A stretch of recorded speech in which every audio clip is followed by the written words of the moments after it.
जय हिंद प्यारे साथियों। तो कैसे हैं आप सभी लोग? आशा करते हैं कि आप सभी लोग बहुत ही अच्छे होंगे। स्वागत करते हैं आप सभी को इस छोटे से यूट्यूब प्लेटफॉर्म में। आज हम लोग पढ़ने चल रहे हैं बायोलॉजी को। बायोलॉजी ये शब्द ये आप सुन रहे हैं, हो सकता है कि आपको फर्स्टली वे में आपको थोड़ा सा अजीब लग रहा हो कि बायोलॉजी ये होता क्या है। बट कोई बात नहीं, हम लोग पढ़ेंगे इसके बारे में, आखिर होता क्या है, इसमें किसको स्टडी किया जाता है, इन सभी को बातों को कवर करेंगे। लेकिन ध्यान दीजिएगा, हमने पिछले लेक्चर में कहीं ना कहीं साइंस से संबंधित बातें पढ़ ली थी। साइंस का मतलब विज्ञान। अब जो साइंस के बारे में जानते हैं वो बायोलॉजी को बहुत अच्छी तरीके से जान लेंगे। खैर कोई बात नहीं, इन बातों को भी हम लोग पढ़ेंगे। बट हाँ, अब बायोलॉजी ऐसे है कि यदि फर्स्ट बार में नाम सुन रहे हैं तो कम से कम साइंस तो नाम सुने होंगे, क्योंकि ये बहुत पहले क्लासेस से आती गई है। क्लास पांचवी छठी सातवीं आठवीं, ये बहुत पहले से साइंस साइंस साइंस, जिसे हिंदी में कहा जाता है विज्ञान, आप नाम सुनते आ रहे होंगे। हाँ, ये बायोलॉजी जो शब्द मिलेगा आपको क्लास 10th के बाद 11th क्लास में अलग एक सब्जेक्ट के रूप में ऐसे आ जाती है, ठीक है। लेकिन क्लास 10 तक आपको एक ही विषय में मिलती है साइंस में, जिसमें तीन सब्जेक्ट आपको मिलने मिलते हैं, फिजिक्स केमिस्ट्री और बायोलॉजी, ठीक है। आपको थोड़ा सा याद दिलाऊं तो हमने पिछले क्लासेस में पढ़े थे साइंस में कि साइंस क्या होती है। साइंस को दो भागों में बांटा जाता है, एक होता है फिजिकल साइंस, दूसरा होता है बायोलॉजिकल साइंस। और फिजिकल साइंस के अंतर्गत हम लोग स्टडी करते हैं नॉन लिविंग थिंग्स के बारे में, मतलब कि निर्जीव वस्तुओं के बारे में। और निर्जीव वस्तुओं को अध्ययन करने के लिए उसमें दो सब्जेक्ट तो रखे गए थे, जिनमें से पहला सब्जेक्ट था फिजिक्स और दूसरा सब्जेक्ट था केमिस्ट्री। दूसरा था बायोलॉजिकल साइंस। बायोलॉजिकल साइंस क्या होती थी? वैसा विज्ञान, यानी कि विज्ञान की वह शाखा थी जिसके अंतर्गत हम लोग सजीव वस्तुओं के बारे में अध्ययन करते थे। और सजीव वस्तुओं को अध्ययन करने के लिए एक सब्जेक्ट रखा गया था, जिस सब्जेक्ट को हम लोग बायोलॉजी कहते हैं। समझ में आया बात? मतलब बायोलॉजी आज पढ़ना है और हम लोग बहुत अच्छी तरीके से बायोलॉजी को कवर करेंगे। तो कृपया, हो सकता है कि यदि आप पीछे की लेक्चर ना देखें तो जा करके आप देख सकते हैं, ठीक है। चलिए आइए स्टार्ट करते हैं बायोलॉजी को, आखिर होता क्या है, ठीक है। बायोलॉजी का बात करें तो ये दो शब्दों से मिलकर बना होता है, एक होता है बायो और दूसरा होता है लॉजी। मतलब कि बायो प्लस में लॉजी। बायोलॉजी का मतलब, बायो का मतलब होता है बायो से, और लॉजी का मतलब होता है लोगस से, ठीक है। अब बायोस का मतलब बात करें तो बायोस का मतलब होता है लिविंग, और लोगस का मतलब होता है टू स्टडी। अब ये बातें आपको बहुत पहले, एज ए बहुत पहले तो नहीं, लेकिन जब हम लोग साइंस पढ़ रहे थे तो वहां पे आपको बताया जा रहा था कि साइंस के अंतर्गत अध्ययन करते हैं तो वहां पे अध्ययन करने के लिए लोजी नामक कुछ शब्द आता है, ठीक है। लोजी में क्या होता है कि लोगस, और लोगस का मतलब होता है टू स्टडी। मतलब कि लिविंग का बात करूं तो लिविंग का मतलब होते हैं सजीव, इतना तो बातें पता होगा ना, सजीव। और दूसरा टू स्टडी का मतलब होता है अध्ययन करना, अध्ययन करना। मतलब कि ये बोल सकते हैं कि सजीवों का अध्ययन ही क्या कहलाता है? बायोलॉजी, यानी कि जीव विज्ञान कहलाता है। ध्यान से सुनिएगा, सजीव। सजीव यहाँ पे ऐसे सोच कर चलिए कि यहाँ धरातल पर कितने तरीके के सजीव हैं, बहुत तरीके के सजीव हैं। आप ऐसे ले लीजिए, सिर्फ छोटे छोटे जीव से लेकर के बहुत बड़े बड़े जीव यहाँ पे पाए जाते हैं। उन सभी को हम लोग क्या कह रहे हैं? सजीव कह रहे हैं, जिनमें मेनली रूप से ऐसे कह सकते हैं कि भोजन करते हैं, सांस लेते हैं, अपनी सारी प्रक्रिया को चलाते हैं, उन्हें मुख्य रूप से सजीव एक नाम दिया जाता है। ऐसे तो यहाँ पे लिविंग थिंग्स और नॉन लिविंग थिंग्स दोनों हैं, बट हाँ, लिविंग और नॉन लिविंग दोनों के बारे में स्टडी करें तो वो एक प्रकार का साइंस के अंतर्गत आ जाती है। लेकिन केवल और केवल सजीवों का अध्ययन करें तो वह किसके अंतर्गत आती है? तो बायोलॉजी के अंतर्गत आती है। यानी कि जीव विज्ञान वही बताती है कि केवल सजीवों का अध्ययन करना ही क्या कहलाता है? जीव विज्ञान कहलाता है, ठीक है। अब सोचने वाली बात है कि आज की दुनिया में हमारे आज तक, यहाँ तक इतना डेवलप हो गया है कंट्री कि हम लोग को केवल यहाँ पे पढ़ना है, ठीक है। लेकिन आज से बहुत साल पहले चले जाइए तो क्या जीव विज्ञान के बारे में कोई जानता था? क्या नहीं ना। तो उस समय की बात है जिस समय जीव विज्ञान के बारे में कोई नहीं जानता था। उस समय बायोलॉजी जो टर्म होता है, शब्द, शब्द की मैं बात करूं, ये बायोलॉजी शब्द एक प्रकार से शब्द ही है ना। जैसे कि आप जानते हैं अक्षर, क क्या हो गया? अक्षर। लेकिन क में और शब्द हम जोड़ दिए, कब क में और ज्यादा अक्षर जोड़ दिए, अक्षरों को समूह को क्या कहा जाता है? शब्द बोला जाता है। उसी प्रकार से ये एक जीव विज्ञान शब्द है। और ये जीव विज्ञान शब्द सर्वप्रथम दो वैज्ञानिक दिए थे, जिनका नाम था लैमार्क, और दूसरे का नाम था एंड ट्रिवेरेनस। मतलब पहले वैज्ञानिक का नाम था लेमार्क और दूसरे वैज्ञानिक का नाम था ट्रीवेरेनस, बस ध्यान दीजिएगा। हाँ, अब बात आती है कि बायोलॉजी के जनक कौन होते हैं, फादर कौन होते हैं। तो सबसे पहले स्टडी करने के लिए, बायोलॉजी को स्टडी करने के लिए एक वैज्ञानिक आए थे जिनको बोला जाता है एरिस्टोटल, यानी कि इनके फादर यानी जनक बोले जाते हैं। फादर का मतलब जनक, और यहाँ पे शब्द का मतलब होता है टर्म। टर्म किसने दिया था, तो दो वैज्ञानिक लेमार्क एंड ट्रेविरेनस। लेकिन जनक किसे कहते हैं, यहाँ पे जनक माना जाता है एरिस्टोटल। एरिस्टोटल यानी अरस्तु, इनको बोला जाता है हिंदी में अरस्तु।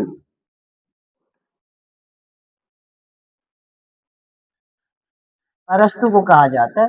लेकिन अब धीरे धीरे समय बीतते गया और आप जान रहे हैं कि जीव विज्ञान के अंतर्गत जितने भी सजीव हैं ना, सभी सजीवों को अध्ययन किया जाता है। ये जीव विज्ञान शब्द दो वैज्ञानिक लेमार्क एंड ट्रेविरेनस ने तो दे दिया, और जनक कहे गए कैसे, अरिस्टोटल को कहा गया। मतलब कि अरिस्टोटल वैज्ञानिक क्या किए कि इनको स्टडी करने का शौक था और ये जीव विज्ञान को स्टडी करने चले। लेकिन बात ऐसी हुई ना कि धीरे धीरे पता चला कि कितने सारे जीव हैं यहाँ पर, बहुत सारे जीव हैं। मतलब कितने सारे जीव कि सभी को एक साथ स्टडी करना इतना आसान नहीं है। जैसे कि मान लिया जाए हम लोग ह्यूमन है, ह्यूमन का मतलब हम लोग एनिमल कैटेगरी में आते हैं।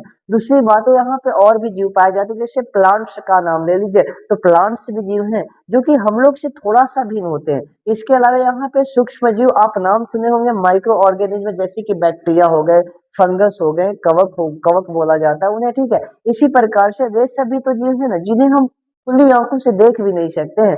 तो मतलब कि अब इनको पता चलने लगा कि सभी जीवों को एक साथ स्टडी करना इतना आसान नहीं है। तो आगे चल करके यही बायोलॉजी को तीन भागों में बांट दिया जाता है। कितने भागों में, तीन भागों में बांट दिया जाता है। कौन कौन से तीन भाग आएंगे भाई, तो तीन भाग आपको जानना है, बायोलॉजी को तीन भागों में बांट दिया जाता है ना। मतलब कह सकते हैं कि इनके मुख्यतः तीन ब्रांच आ जाते हैं। पहला ब्रांच लिख लीजिए जूलॉजी, दूसरा ब्रांच होते हैं बॉटनी, और तीसरा ब्रांच जो आता है उसे कहा जाता है माइक्रोबायोलॉजी। अब यहाँ पे हिंदी में बात बताऊं तो हिंदी क्या होता है, जूलॉजी को कहा जाता है जंतु विज्ञान, जंतु विज्ञान। और दूसरी बात है बॉटनी को क्या कहा जाता है, बॉटनी को बोला जाता है वनस्पति विज्ञान।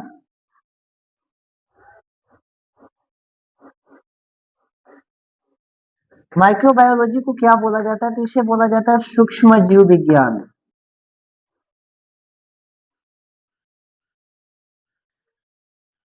ध्यान दीजिएगा।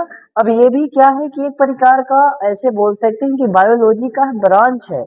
अब इनमें भी हम लोग जीवों का ही स्टडी करेंगे, लेकिन होता है ना कि एक जीवों को बांट करके अध्ययन किया जाए तो बहुत बेस्ट होता है। ऐसे मान लिया जाए कि सभी चीज एक में खबरा हुआ तो उसे आसानी तरीका से नहीं अध्ययन किया जा सकता है, लेकिन उसी को कैटेगरी वाइज बांट करके अध्ययन किया जाए तो बहुत आसानी तरीका से हमें अध्ययन करने में आसानी हो। इसी कारण से जितने भी जीव थे उनको स्टडी करने के लिए, अध्ययन करने के लिए, आसानी तरीका अपनाने के लिए उनको तीन भागों में बांट दिया गया। और कहीं ना कहीं आप नाम सुनते हैं जूलॉजी क्या होता है, बॉटनी क्या होता है और माइक्रोबायोलॉजी क्या होता है, ये तो ज्यादा नहीं सुन रहे होंगे क्योंकि ये ज्यादातर है ना कि ये धीरे धीरे चल करके जूलॉजी के अंतर्गत आ जाते हैं। बट हाँ, नाम सुने होंगे जूलॉजी और बॉटनी, ये क्या होते हैं, तो जूलॉजी बायोलॉजी का वह ब्रांच होता है जिसके अंतर्गत एनिमल्स यानी जंतुओं के बारे में स्टडी किया जाता है। जंतु जैसे कि हम लोग हो गए और जितने भी यहाँ पे जीव जंतु हैं, जैसे कि ऐसे बोल दे कि और मतलब कि जानवर भी हो गए, ये सब जो एनिमल्स आते हैं ना, तो एनिमल्स का स्टडी जूलॉजी के अंतर्गत किया जाता है। उसी प्रकार से यदि प्लांट्स का स्टडी किया जाए, प्लांट्स मतलब कि जितने भी पेड़ पौधे हैं ना, पेड़ पौधे भी बहुत अलग अलग प्रकार के हैं, तो जितने भी पेड़ पौधे हैं तो पेड़ पौधे को स्टडी करना यानी कि कौन से विज्ञान के अंतर्गत, तो उससे अध्ययन करना बॉटनी के अंतर्गत होता है। यानी कि बॉटनी हम कह सकते हैं वनस्पति विज्ञान,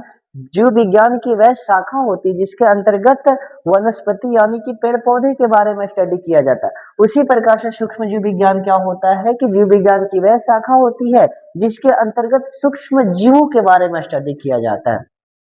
अब हो सकता है कि आपके मन में डाउट होंगे कि इसको तो भी तो स्टडी करने कोई ना कोई वैज्ञानिक आए होंगे, तो हाँ, इसको भी स्टडी करने के लिए सबसे पहले कौन कौन वैज्ञानिक आए थे, उनको जनक कौन है, तो उनके बारे में आपको बता दिया जा रहा है। जो जूलॉजी जो है ना, जूलॉजी जो शब्द है, यहाँ पे भी शब्द एक वैज्ञानिक दिए थे, बाकी कोई शब्द नहीं दिए थे। ध्यान दीजिएगा, ये जूलॉजी शब्द, ये शब्द जो दे रहे हैं, शब्द सेम जो दो वैज्ञानिक थे ना, लैमार्क और ट्रेविरेनस, ये बायोलॉजी शब्द भी दिए थे और साथ में जूलॉजी शब्द भी दिए थे। कौन थे?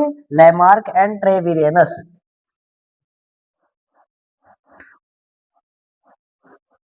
लैमार्क एंड ट्रेविरेनस है,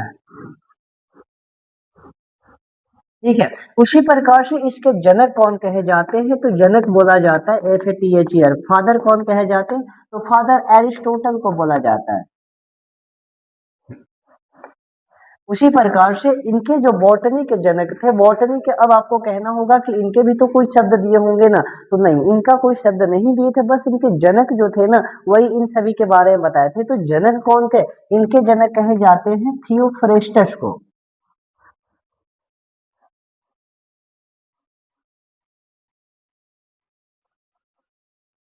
थियोफ्रेस्टस एक वैज्ञानिक का नाम है, जिन्होंने सबसे पहले वनस्पति विज्ञान यानी कि पेड़ पौधे के बारे में स्टडी करना चाहा और स्टडी करते रहे। समझ में आई बात? इसी प्रकार से सूक्ष्म जीवों के बारे में स्टडी करने कौन आए, तो इनको जनक बोले जाते हैं एंटोनी वॉन लीवेनहॉक। लिवेनहॉक मतलब कि ऐसे समझना है, सिंपल सा ध्यान दीजिए कि बायोलॉजी के अंतर्गत जितने भी जीव थे ना, सभी को स्टडी करना एक साथ संभव नहीं था, तो उन्हें आसानी तरीका में स्टडी करने के लिए इनको तीन भागों में बांट दिया गया। पहला जूलॉजी, दूसरा बॉटनी और तीसरा माइक्रोबायोलॉजी। जूलॉजी जीव विज्ञान की वह शाखा होती है जिसके अंतर्गत एनिमल्स यानी कि जीव जंतुओं को स्टडी किया जाता है। आप लैंग्वेज लिख लीजिएगा, इनके अंतर्गत किसको स्टडी किया जाता है, तो इनके अंतर्गत स्टडी किया जाता है एनिमल्स के बारे में, ठीक है। दूसरी बात है, ये जो है, ये जो शब्द जो कौन दिए थे, जूलॉजी शब्द सर्वप्रथम दो वैज्ञानिक द्वारा दिया गया था। पहला का नाम था लैमार्क और दूसरा का नाम था ट्रेविरेनस, ठीक है। और जो स्टडी करने आए थे एरिस्टोटल। अब एरिस्टोटल ऐसे तो स्टार्टिंग में बोले थे कि हम टोटली जितने भी जीव है ना, सभी को स्टडी करेंगे, लेकिन बाद में इन्होंने बोला कि नहीं, हम केवल एनिमल्स के बारे में स्टडी करेंगे। तो इसी कारण इनको पैसिफिक रूप से, मुख्य रूप से एनिमल जगत के जनक बोला जाता है, ठीक है। आगे चल करके अब बच जाता है बॉटनी और माइक्रोबायोलॉजी, ठीक है। तो बॉटनी के जनक होते हैं कौन? थियोफ्रेस्टस। यानी कि इनमें किसको स्टडी किया जाता है, तो प्लांट्स के बारे में स्टडी की जाती है ना, प्लांट्स के बारे में स्टडी की जाती है। और सबसे पहले प्लांट्स के बारे में स्टडी करने आए थे कौन? थियोफ्रेस्टस। ऐसे तो और बहुत सारे वैज्ञानिक आपको पढ़ने के लिए मिलेंगे आगे चल करके, बट स्टार्टिंग दौर में कौन आए थे? थियोफ्रेस्टस आए थे। इसी प्रकार से इसमें किसे स्टडी किया जाता है, इसमें माइक्रो ऑर्गेनिज्म के बारे में स्टडी किया था।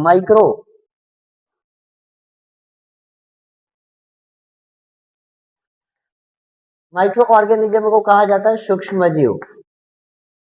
सूक्ष्म जीव के बारे में स्टडी किया जाता है। और सबसे पहले सूक्ष्म जीव को स्टडी करने कौन आए थे, तो एंटोनी वन लीवेनहॉक आए थे। आगे चल करके आपको बताया जाएगा कि एंटोनी वन लीवेनहॉक ने सबसे पहले कौन से सूक्ष्म जीव का खोज किया था, ठीक है। तो ध्यान दीजिएगा, ये था बायोलॉजी से संबंधित सारी बातें। जो भी डाउट होगा कृपया आप पूछ सकते हैं। तो आज के लिए इतना ही रखते हैं, फिर मिलते हैं ऐसे मजेदार नेक्स्ट वीडियो में। तो आज के लिए सभी को धन्यवाद।